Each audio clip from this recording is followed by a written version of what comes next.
Bonsoir les amis, bonsoir Ada les amis, bonsoir à vous. Victoire du Real Madrid, 3 points précieux pour le Real.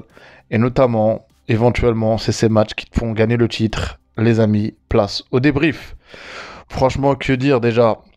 Tout d'abord, on va parler, avant que cette victoire se concrétise, on va parler de la première mi-temps où un Real aux abonnés absents, une équipe absente.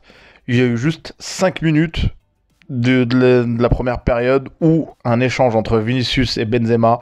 Benzema qui cadre pas, il enveloppe pas assez sa frappe et ça aurait pu faire 1-0, mais sinon le reste du match, Séville, le vrai Real, c'était Séville, on va dire, qui avait du rythme, qui dominait, on va dire, même en termes de possession, et un Real n'arrivait pas à bout de course. Donc le Real automatiquement, avec un faux rythme, on dirait que ça manquait de jus, donc on retard sur tous les ballons.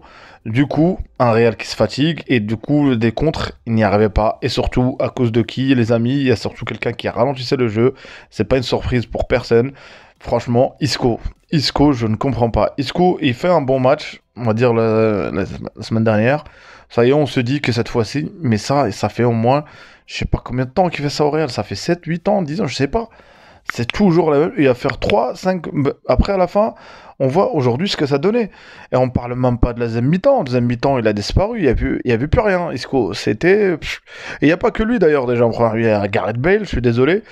À part le but qu'il a mis, le but contre le 20. Mais sinon, sur le jeu, il n'était pas là. Il l'a séparé aujourd'hui. Donc, un Real qui manquait de rythme. Et un Real aussi, on a vu le côté.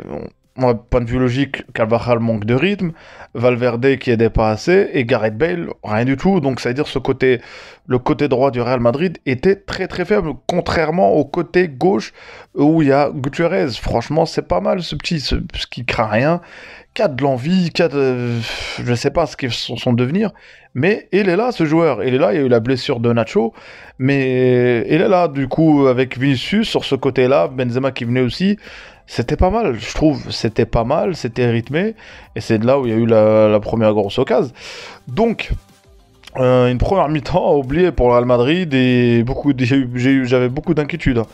Deuxième mi-temps où on a bien vu que le discours de Ancelotti était de presser assez haut, était de prendre le ballon au Real Betis. Et du coup, franchement, pendant moins 20 minutes, le Real, il y avait une domination. Donc, notamment aussi la première alerte de la part du Real Madrid, le centre de Gareth Bale qui centre pour Benzema. Et il y avait hors-jeu sur la tête qui met Benzema, mais bon, il y a des bonnes intentions, des bonnes sensations, donc. Et que dire? Et là, je sais pas si vous vous rappelez, à la 60e, avant qu'il y ait le but, avant qu'il y ait la vision de Benzema, il y a une bonne occasion pour le Real de Betis. Franchement, une occasion qui était franchement grâce à là-bas et Gutiérrez qui l'a aidé, on coupait cette attaque du Betis, et c'est là où il y a eu le contre. Après il y a eu franchement, t'as Vinicius, j'avais peur qu'il pousse trop le ballon, qu'il sort en 6 mètres. Il a pu le récupérer, à redonner à Benzema, et Benzema, il s'est mis en mode microscope, en mode une vision panoramique. Donc il a vu Carvajal qui déboule et qui dépose ce ballon. Franchement, je vais pas dire que c'est facile à mettre, mais Benzema, on va dire, sur ce match, même le dernier match, il est en je sais pas combien de passes d'ess, c'est le meneur de jeu quoi.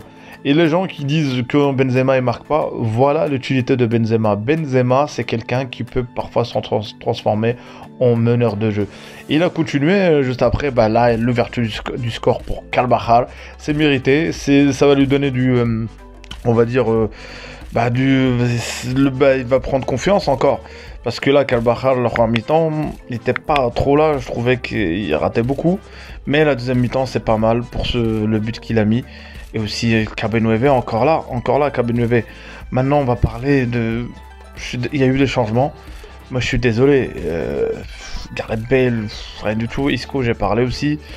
Et du coup, il fallait changer tout ça. Et le milieu de terrain du Real Madrid, honnêtement, il y aura du turnover. Parce qu'il n'y a personne qui va s'imposer. À part les 3 joueurs, qui je dirais des tauliers maintenant, avec Alaba aussi, 4 joueurs.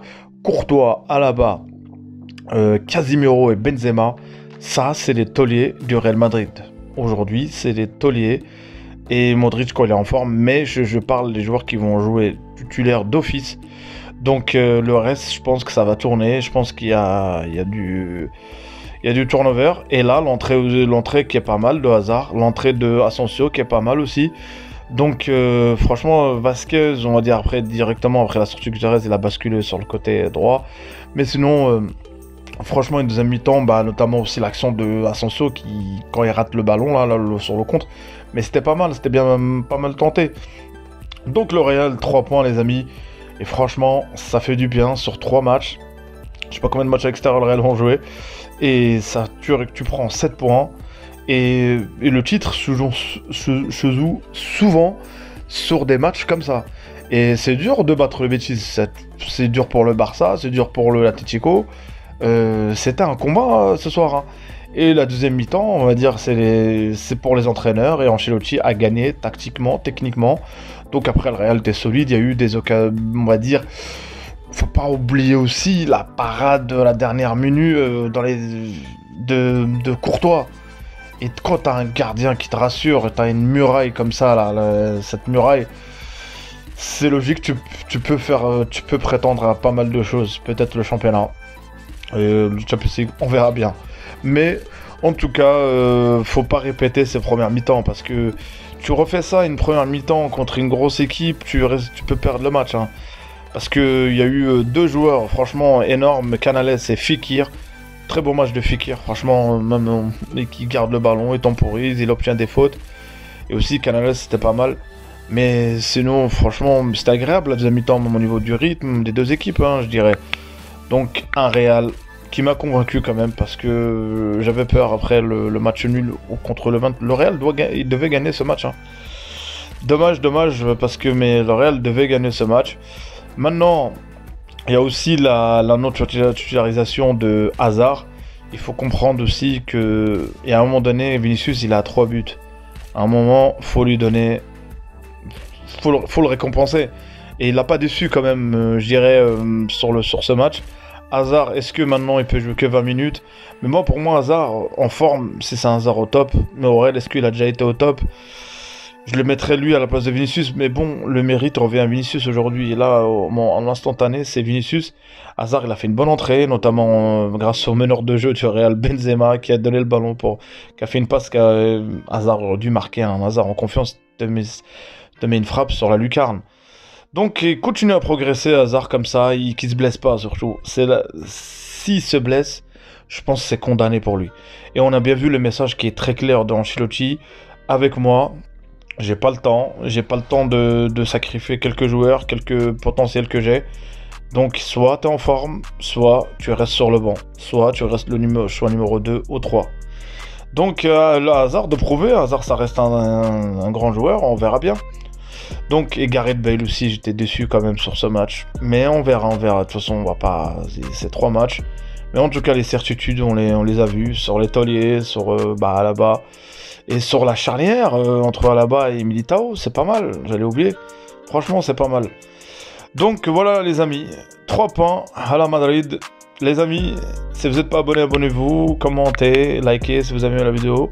À un prochain débrief. Salut.